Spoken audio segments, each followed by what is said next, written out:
우리가 하나님의 은혜를 생각하면 감사하고, 그리고 즐거운 일이 생기면 찬송하고, 그리고 고난을 당할 때는 인내해야 되지요. 그런데 오늘 본문 말씀에 베드로는 우리가 고난을 당할 때 단지 인내하고 참을 뿐만 아니라 기뻐하라라고 말씀하고 있습니다. 고난은 그저 참고 견뎌야 될 일이 아니라 그것은 기뻐해야 될 일이다라고 말씀하고 있습니다. 어떻게 그럴 수 있을까요? 우리 본문 6절 보니까 그러므로 너희가 이제 여러 가지 시험으로 말미암아 잠깐 근심하게 되지 않을 수 없으나 오히려 크게 기뻐하는도다 라고 말씀하고 있습니다. 세상에 흩어진 나그네처럼 살아가고 있는 우리 성도들은 이 땅을 살아가면서 이런저런 여러 가지 시험을 만나지만, 그러나 그 시험 앞에 우리는 크게 기뻐한다라고 말씀하고 있습니다. 어떻게 그럴 수 있을까요? 그 이유도 6절에 나와 있습니다. 우리가 시험과 고난을 당할 때 단지 참고 견디는 것뿐만 아니라 크게 기뻐할 이유가 무엇인가? 6절에 보니까 그러므로라고 말씀하고 있죠. 이 그러므로라는 말 속에 이유가 들어 있습니다. 그러므로라는 말은 어떤 말입니까? 그렇기 때문에, 뭐가 어떻기 때문에 우리가 고난 속에서도 기뻐하게 됩니까? 그것은 우리 그 앞절, 뭐라고 미리 말한 그 앞절 3절에서 5절 말씀을 먼저 봐야 되는데, 지난주에 살펴본 말씀이었죠. 우리 다시 한번 보면은 3절부터 보니까 우리 주 예수 그리스도의 아버지 하나님을 찬송하리로다. 그의 많으신 긍휼대로 예수 그리스도를 죽은 자 가운데서 부활하게 하심으로 말미암아 우리를 거듭나게 하사 산 소망이 있게 하시며 썩지 않고 더럽지 않고 쇠하지 아니하는 유업을 있게 하시나니 곧 너희를 위하여 하늘에 간직하신 것이라. 너희는 말세에 나타내기로 예비하신 구원을 얻기 위하여 믿음으로 말미암아 하나님의 능력으로 보호하심을 받았느니라. 할렐루야. 하나님께서는 우리를 긍휼히 여겨주셔서 독생자 예수님을 이 땅에 보내주시고, 예수님께서 우리 죄를 위해 십자가 위에 죽게 하시고, 그렇지만 그걸로 끝이 아니라 예수님께서는 다시 부활하심으로 말미암아 이제 그 예수님 안에 있는 우리들도 거듭나서 새 생명을 얻게 하시며 산 소망을 갖게 하셨습니다. 그리고 이제 우리들에게는 썩지 않고 더럽혀질 수도 없고 쇠하지 않는 영원한 영광스러운 하나님 나라를 우리들에게 유업으로, 유산으로 두셨고, 그리고 이 모든 약속이 이루어지는 그날까지 하나님께서는 능력의 손으로 우리를 지켜주신다라고 말씀했습니다. 그러므로, 그렇기 때문에 우리는 지금 잠시 고난과 시험이 있다 할지라도 우리는 오히려 크게 기뻐한다라고 말씀하고 있는 것입니다. 우리가 가진 이 소망이 너무나 크고 확실하기 때문에 그 어떤 시련이나 고난이 와도 결코 빼앗아갈 수 없는 넘치는 기쁨을 우리들에게 준다는 것입니다. 물론 막상 고난을 당하면, 시험을 당하면 괴롭죠. 힘듭니다. 그렇지만 그것은 결코 우리 영혼을 집어삼킬 수 없고 우리를 좌절시킬 수가 없습니다. 왜냐하면 현재의 고난은 그것이 아무리 크고 또 두려워 보인다 할지라도 그것은 장차 우리에게 나타날 그 영광의 크기에 비교하면 아무것도 아니기 때문에 그렇습니다. 그래서 로마서 8장 18절을 말씀하기를 생각하건대 현재의 고난은 장차 우리들에게 나타날 영광과 좋게 비교할 수도 없다라고 말씀하고 있습니다.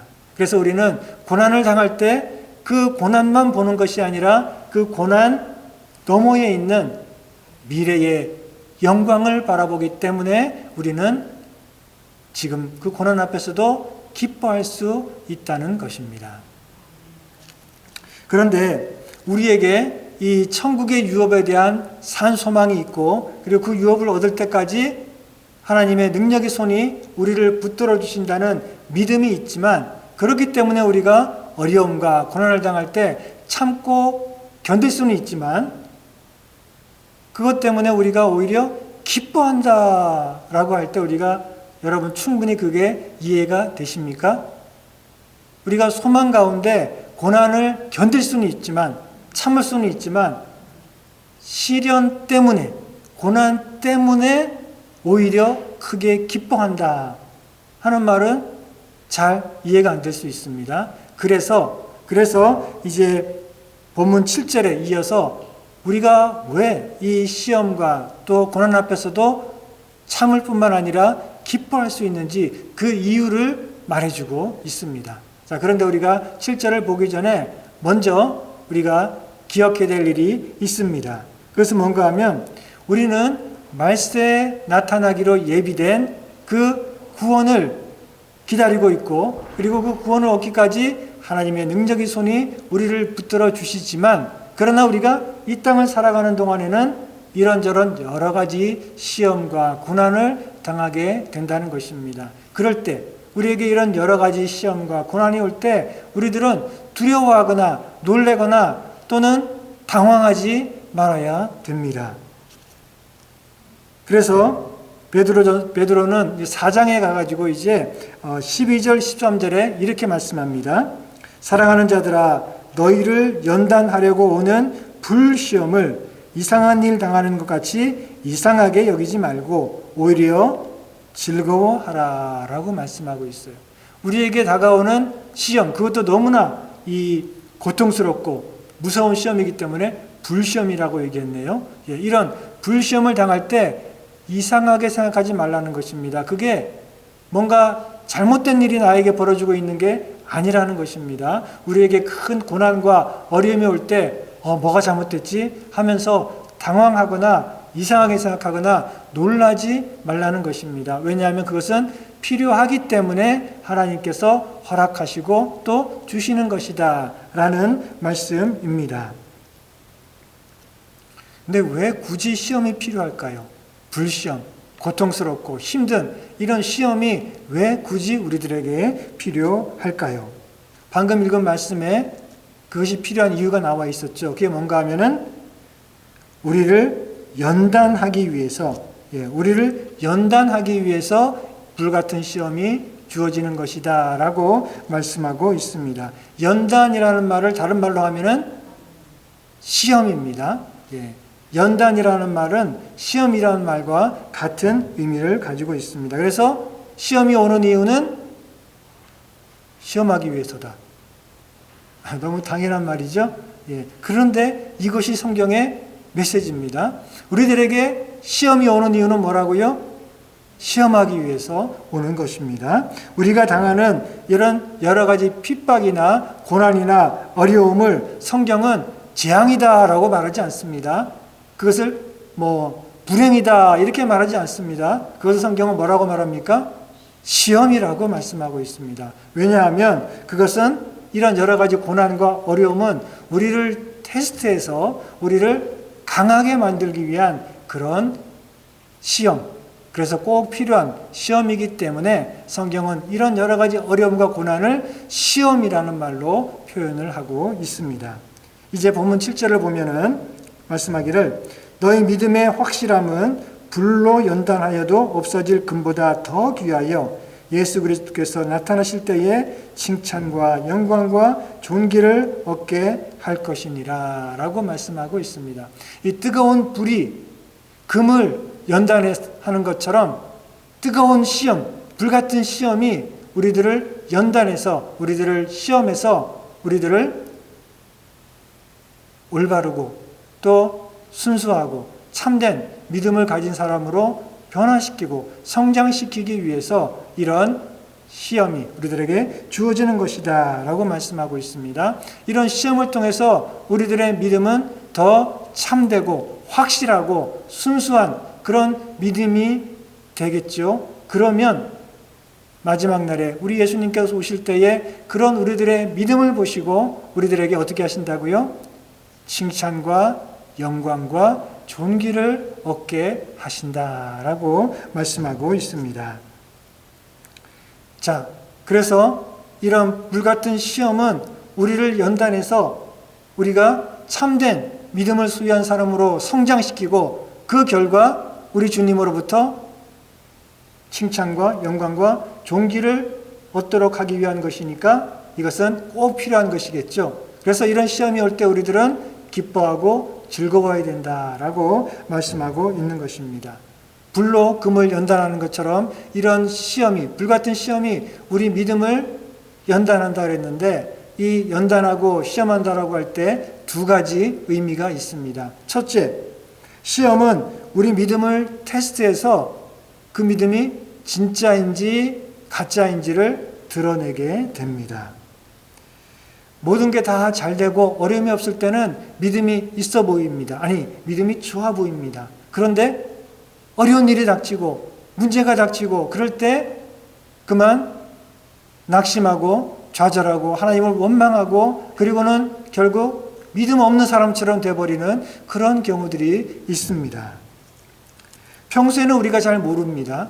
평소에 봐서는 모르지만 그러나 시험이 오면, 어려운 일과 고난이 닥치면 그 사람이 정말 믿는 사람이었는지 아니면 그냥 믿는 것처럼 보였는지 하는 것이 드러나게 된다는 것입니다.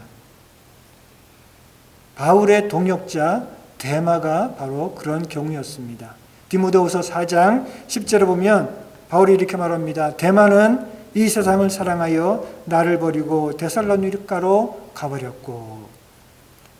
데마는 바울과 동역하며 함께 복음의 사역을 위해서 헌신했던 그런 사람입니다. 자, 그런데 이 데마가 바울과 동역하며 복음을 전파하러 함께 다닐 때 어떤 일들을 겪었을까요? 바울과 함께 다니면서 바울이 기적을 행하고 병자들을 고칠 때 그 바울 곁에 있으면서 어깨가 으쓱하고 자기도 아주 기분이 좋고 자랑스러웠겠죠. 자, 그런데 그런 일보다는 바울은 어떤 일을 더 많이 겪었습니까?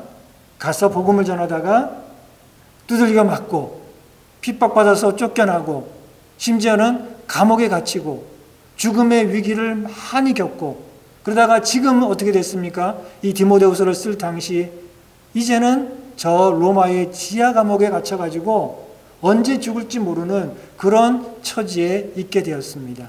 자, 이럴 때 데마는 처음에는 바울이 병도 고치고 기적을 행하고 그럴 때는 신나서 따라다녔는데 그런데 복음을 전하러 다닐수록 계속해서 고난과 핍박이 오고 심지어는 믿었던 바울이 지금 벌써 두 번째 감옥에 갇혀가지고 이제 언제 죽을지 모르는 그런 처지에 있다 보니까 데마는 마침내 실망하고 낙심하고 그래서는 믿음을 저버리고 세상으로 되돌아갔다라고 말씀하고 있습니다.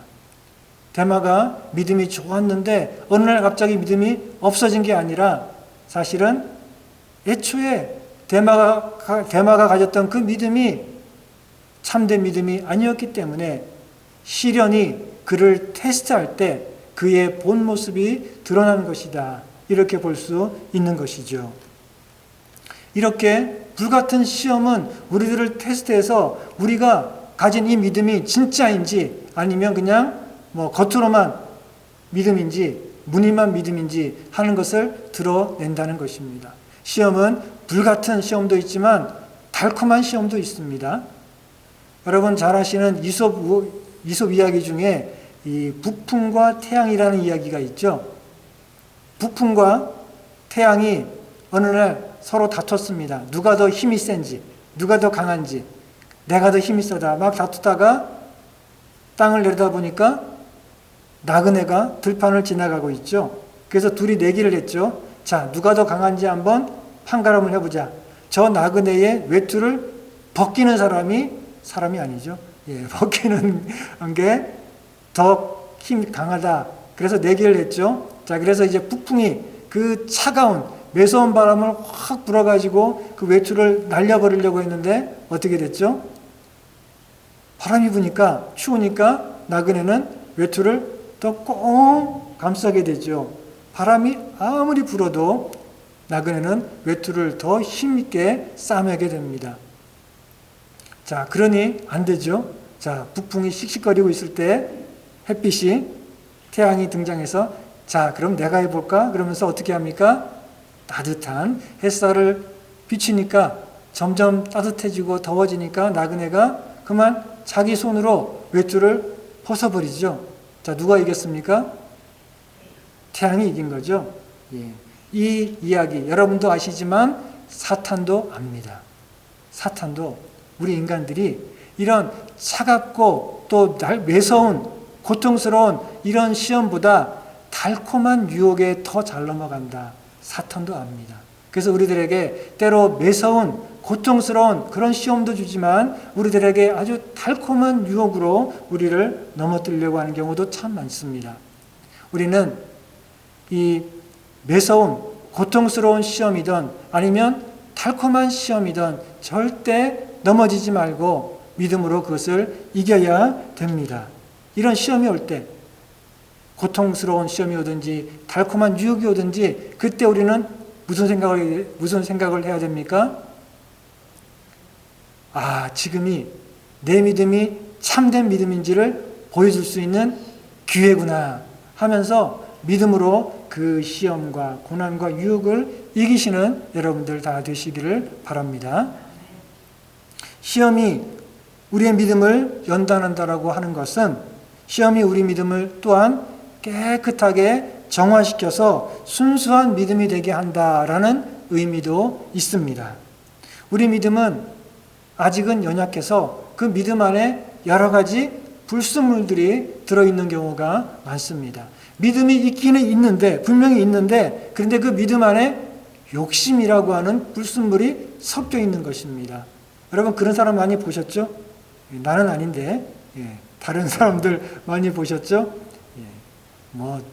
나만, 다른 사람만 그렇겠습니까? 우리 모두가 믿음이 있긴 있는데 그 믿음 안에 욕심이라고 하는 불순물이 섞여 있는 경우도 있고 또 어떤 경우는 육신의 정욕, 안목의 정욕, 세상의 자랑 이런 불순물들이 섞여 있는 경우가 있습니다. 어떤 때는 이기심이라고 하는 불순물, 어떤 때는 교만이라고 하는 불순물이 그 믿음에 섞여 있는 경우들이 얼마나 많습니까? 이럴 때 하나님께서 우리를 시험하십니다. 고난을 통해서 우리를 시험하실 때 그럴 때 우리들은 그 고난을 통해 하나님의 주시는 그 시험을 통해서 우리들이 믿음이 정화되고 깨끗해지고 순수해질 수 있습니다. 그런 고난 앞에 사람들이 어떻게 되죠? 겸손해집니다. 사람들이 고난을 당하면 그 전에 교만하던 마음이 꺾여가지고 겸손한 마음을 가지고 주님을 바라보게 되고 그리고 세상을 향하던 여러 가지 욕심 또 세상의 것들을 자랑하던 마음 이런 것들을 다 내려놓게 되죠. 고난을 당해보면 어려움과 시험을 당하고 나면 그러면 이런 것들이 다 무슨 소용이 있어. 그런 마음도 필요합니다. 세상에 있는 이 모든 것들이 썩어질 것들이 그동안 내가 자랑하고 의지했던 것들이 이제는 아무것도 아니구나 하는 것을 우리가 고난을 통해서 느끼고 깨닫게 될 때가 있습니다. 그럴 때 우리들은 우리 믿음에 섞여 있던 그 모든 욕심과 또 교만과 이기심과 자랑 이런 것들을 다 내려놓게 되고 그러면서 우리는 고난을 통해서 더 겸손해지고 더 주님을 바라보고 의지하게 되고 그리고 천국에 대한 소망이 더 굳건해지는 것이죠. 이것이 바로 우리 하나님께서는 시험을 통해서 우리들의 믿음 가운데 있는 불순물들을 제거하시고 우리가 더 순수하고 그리고 깨끗한 믿음을 소유한 사람으로 만들어 주신다는 것입니다.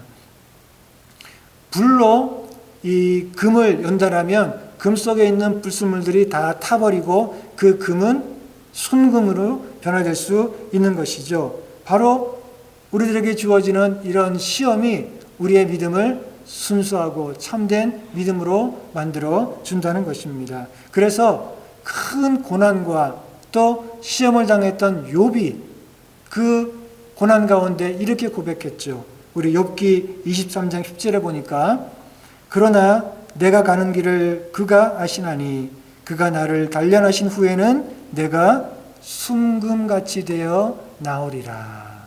많은 고난을 겪었던 이 욥도 이 고난을 통해서 하나님께서 나를 연단하시고 그래서 나를 순금처럼 만들어 주시는구나 하고 고백했다는 것입니다. 우리도 마찬가지입니다. 우리에게 주어지는 여러 가지 고난과 시험은 하나님께서 우리를 순금과 같은 믿음의 소유자로 만들어주기 위한 것이다는 사실을 여러분들 기억하시기 바랍니다.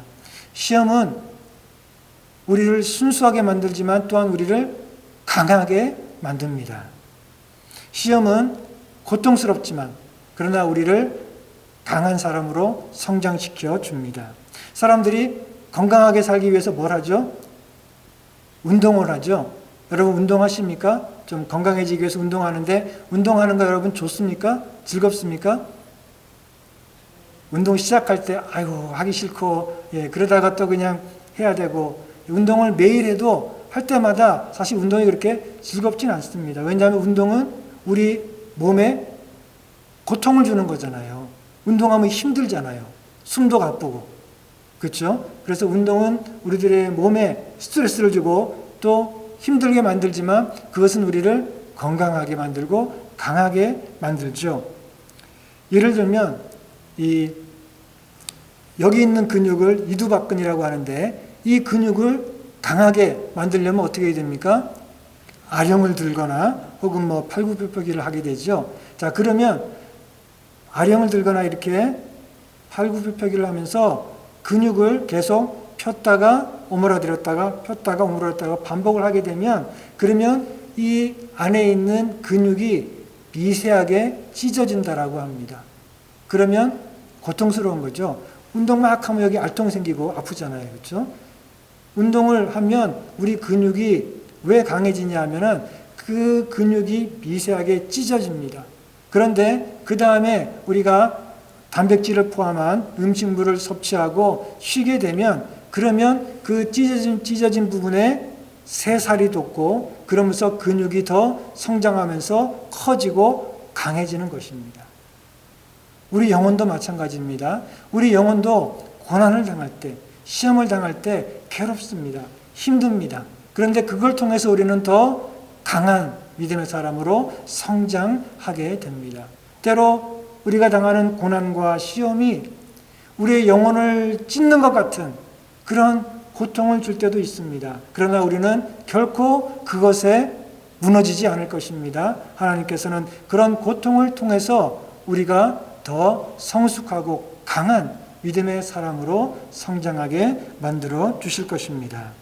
그래서 시편 119편 71절을 말씀하기를 고난 당한 것이 내게 유익이라 이로 말미암아 내가 주의 율례들을 배우게 되었나이다. 이런 고난과 시험은 우리들의 믿음을 성장시키고 강하게 만드는 훈련이다 라는 사실 여러분들 기억하시기 바랍니다. 그래서 시험에 넘어지지 말고 시험이 왔을 때 그 시험을 이기고 그리고 강한 사람으로 성장하시는 여러분들 되시기를 바랍니다. 이렇게 우리가 고난과 시험을 통해서 우리의 믿음이 참된 믿음인 것을 입증하게 되고 그리고 이런 시험을 통해서 우리가 더 순수하고 더 강한 그런 믿음의 사람으로 성장하게 되면 우리 주님께서 기뻐하십니다. 그리고 우리 주님이 오실 때 어떻게 하신다고요? 우리에게 칭찬과 영광과 존귀를 얻게 하실 것입니다. 이어서 8절에서는 베드로는 이런 여러 가지 시험을 당하면서도 이런 믿음과 소망 위에 굳게 서서 기뻐하는 영광스러운 즐거움으로 기뻐하며 살아가는 이런 우리 성도들을 칭찬을 하고 있습니다. 8절에 보니까 예수를 너희가 보지 못하였으나 사랑하는도다. 이제도 보지 못하나 믿고 말할 수 없는 영광스러운 즐거움으로 기뻐하니 이렇게 성도들의 그 믿음을 칭찬하고 있습니다. 베드로는 예수님을 보았습니다. 베드로는 예수님을 눈으로 보았고 3년 동안 예수님과 함께 다니면서 예수님의 말씀을 들었고 그리고 심지어는 예수님께서 변화산 위에서 영광스러운 몸으로 변화되시는 것도 목격했습니다. 그리고 그 예수님께서 죽었다가 3일 만에 부활하신 것도 보았고 부활하신 주님을 만났고 그리고 그 주님께서 영광 가운데 하늘로 승천하시는 것도 두 눈으로 목격했습니다. 그러나 이 베드로의 편지를 받고 있는 성도들은 예수님을 본 적이 없습니다. 말만 들었지 그 예수님을 본 적이 없습니다. 그렇지만 그들은 예수님을 사랑하고 말할 수 없는 영광스러운 즐거움으로 기뻐하고 있습니다. 의심 많은 도마에게 예수님께서 말씀하셨죠. 요한복음 20장 29절에 보니까 예수께서 이르시되 너는 나를 본고로 믿느냐 보지 못하고 믿는 자들은 복되도다 라고 말씀하셨죠.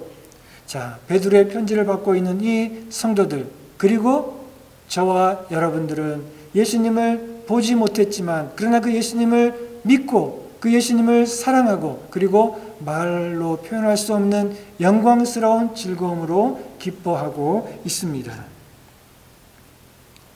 어떻게 그럴 수 있을까요?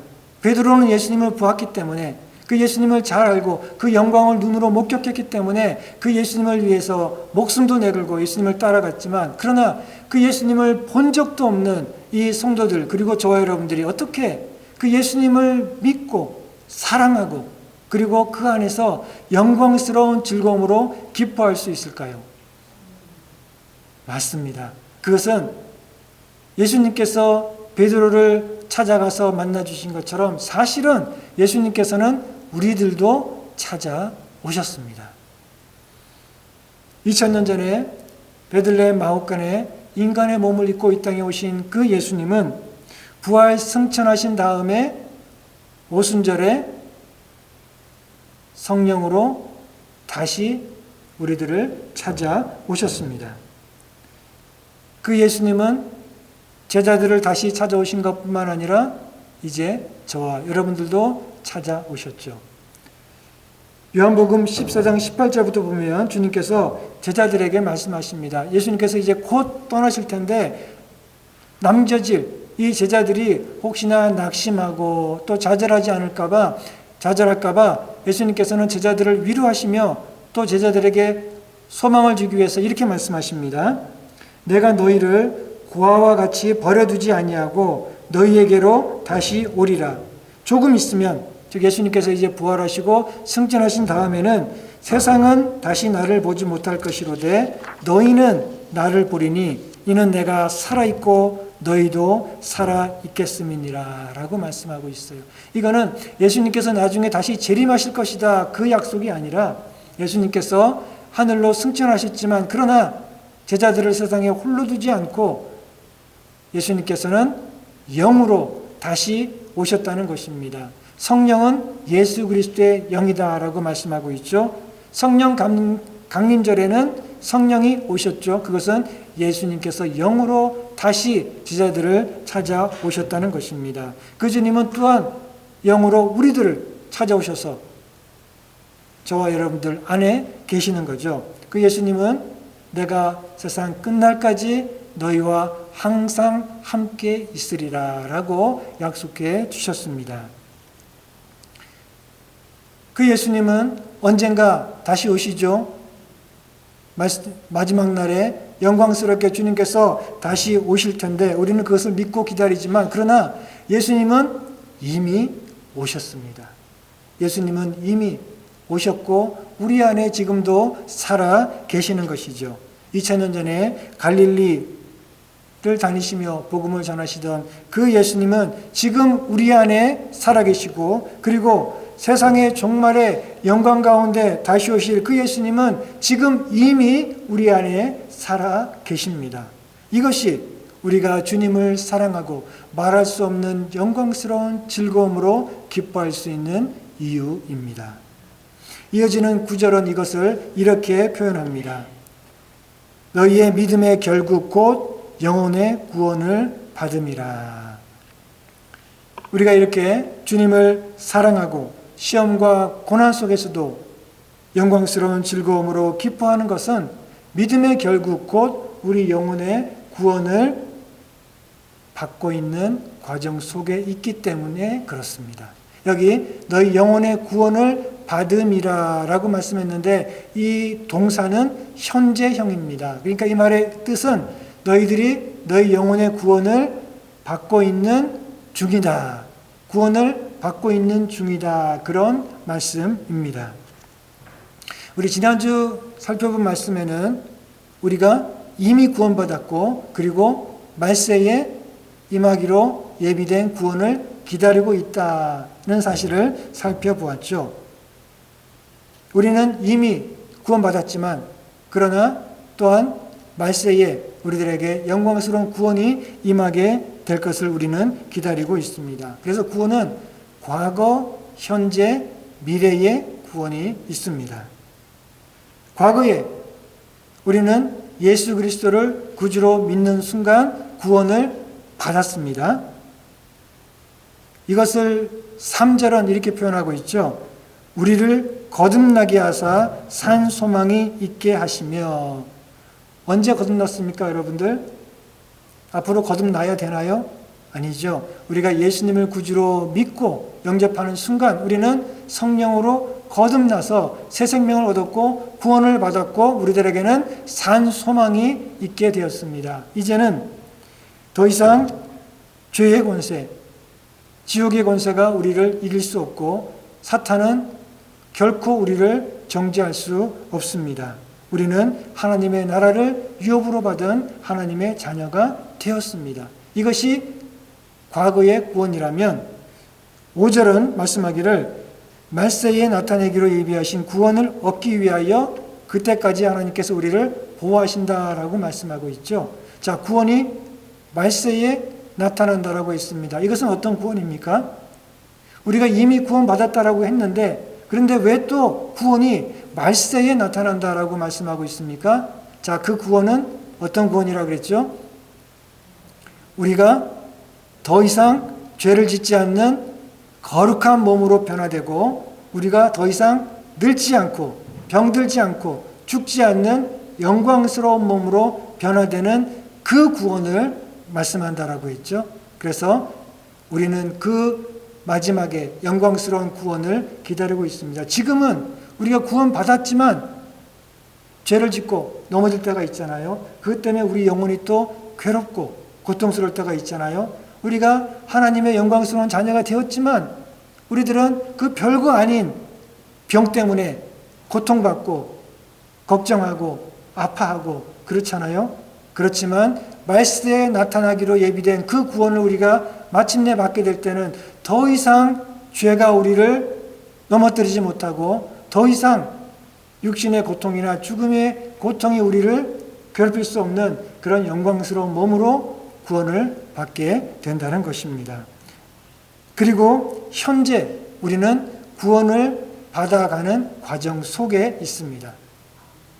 그래서 우리에게는 이 땅을 살아가면서 여러 가지 고난이 있고 또 죄의 유혹이 있지만 그러나 그런 것들을 우리가 이기면서 점점 더 순수한 믿음의 사람, 더 거룩한 믿음의 사람, 더 강하고 성숙한 믿음의 사람으로 변화되어져 가는 그런 구원의 과정 속에 우리가 있다는 것입니다.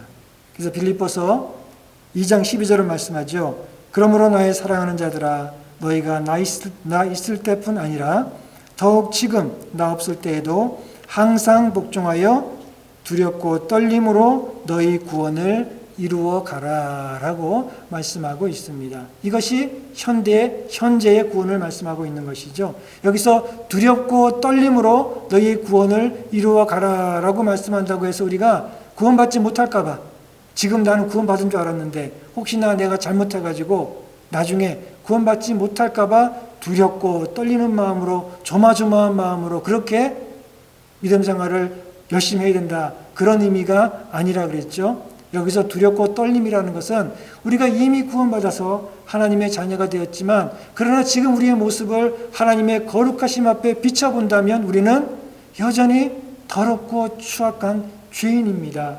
그 모습 가지고 어떻게 주님께 나아갈 수 있고 이런 나를 어떻게 하나님의 자녀라고 말할 수 있는지 우리는 두렵고 떨리는 마음으로 계속해서 더 주님을 닮아가고 더 거룩한 그런 믿음의 사람으로 성장하도록 애써야 되는 것이죠. 그것이 바로 두렵고 떨리는 마음으로 우리의 구원을 지금 매일매일 이루어 가야 된다라는 그런 말씀입니다. 하나님께서는 우리가 혹시라도 구원받지 못할까 봐 두려워가지고 떨면서 하나님을 섬기는 것을 결코 원하지 않습니다. 하나님께서는 우리가 두려워서가 아니라 뭐죠? 기뻐서 하나님의 구원의 은혜를 생각하면 기뻐서 감사해서 우리가 그 주님 말씀에 순종하고 그리고 즐거움으로 그 주님을 섬기기를 원하십니다.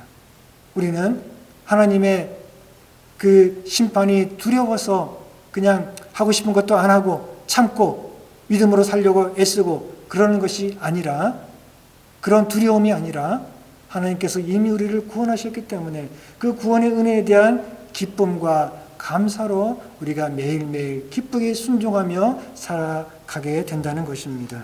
이것이 바로 우리가 말할 수 없는 영광스러운 즐거움으로 기뻐하며 주님을 섬기는 것입니다. 구원에는 과거와 현재와 미래의 구원이 있다고 했는데 이게 서로 다른 게 아닙니다. 세 가지 구원이 있는 게 아닙니다. 사실은 하나입니다. 같은 것입니다. 그래서 과거에 구원받은 사람은 현재 구원받아가고 있고 그리고 마지막 날에 구원을 받게 될 것입니다. 지금 구원의 과정 속에 있는 사람은 이미 구원받은 사람입니다. 그리고 그 사람은 마지막 날에 확실하게 구원을 받게 될 것입니다.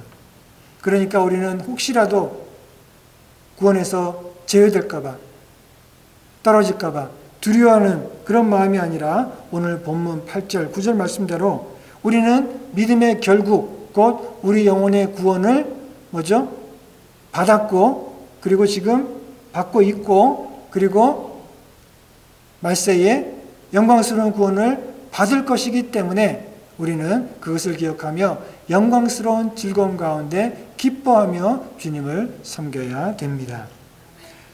사랑하는 성도 여러분, 저와 여러분들에게는 여러 가지 시험이 있습니다. 앞으로도 있을 것입니다. 그런 시험들이 때로 고통스럽고 또 힘든 그런 시험이고 어떤 때는 또 불같은 시험과 유혹이 있을 때도 있습니다. 그러나 그것은 우리의 믿음을 연단해서 참된 믿음이 되게 하고 구원받기 합당한 참된 믿음이 되게 하고 그리고 순수하고 강한 믿음의 사람으로 성장시키기 위해서 하나님의 계획 안에서 우리에게 주어지는 것이죠. 그러니 그런 고난과 시험을 잘 이기고 견딜 뿐만 아니라 그런 시험이 올 때에 우리는 오히려 기뻐하고 즐거워해야 된다는 것입니다. 지금부터 430년 전에 프랑스에서는, 그때 프랑스는 캐톨릭 국가였습니다. 그래서 개신교 예배가 금지가 되었습니다. 개신교인들이 모여서 예배드리는 것은 범죄 행위입니다. 그것이 발각되면 그 사람들은 다 잡혀갑니다. 많은 사람들이, 개신교인들이 모여서 예배를 드리다가 잡혀갔습니다. 잡혀가면 에이리즘이라고 하는 배, 그러니까 노예가 죄수들이 노르전을 그 배에 끌려가서 그 배 안에서 쇠사슬에 묶여가지고 죽을 때까지 노를 저어야 됩니다. 많은 개신교인들이 모여서 예배를 드렸다는 이유로 박해를 받고 끌려가서 그런 고난을 겪었습니다. 자, 그런데 그 에이리전에 그 나무 벽에 어떤 그리스도인이 새겨놓은 글이 있습니다. 그게 뭔가 하면은 나를 내 사슬은 그리스도의 사랑의 사슬입니다. 지금 세상에 묶여가지고 죽을 때까지 지금 노를 져야 되는 이런 고통을 겪고 있지만 이 쇠사슬은, 고통스러운 이 쇠사슬은 사실은 예수님께서 나를 사랑하셔서 나를 예수님 곁에 꼭 붙들어 주기 위한 그런 사랑의 사슬이다. 이렇게 고백했던 것입니다. 우리가 당하는 시험과 고난도 마찬가지입니다. 주님 곁에 우리를, 주님 곁에 붙들어 주기 위한 사랑의 사슬이고 그 고난은 우리들을 더 순수하고 더 강한 믿음의 사람으로 성장시켜서 우리 주님 오실 때 우리가 뭐라 그랬죠? 칭찬과 영광과 공지를 얻도록 하기 위한 그런 하나님의 승리 가운데 들어있는 사실을 여러분이 꼭 기억하시기를 바랍니다. 그래서 날마다 말할 수 없는 영광스러운 즐거움으로 기뻐하며 매일매일 여러분들의 영혼의 구원을 힘있게 열심히 이루어가시기를 주님으로 축원합니다.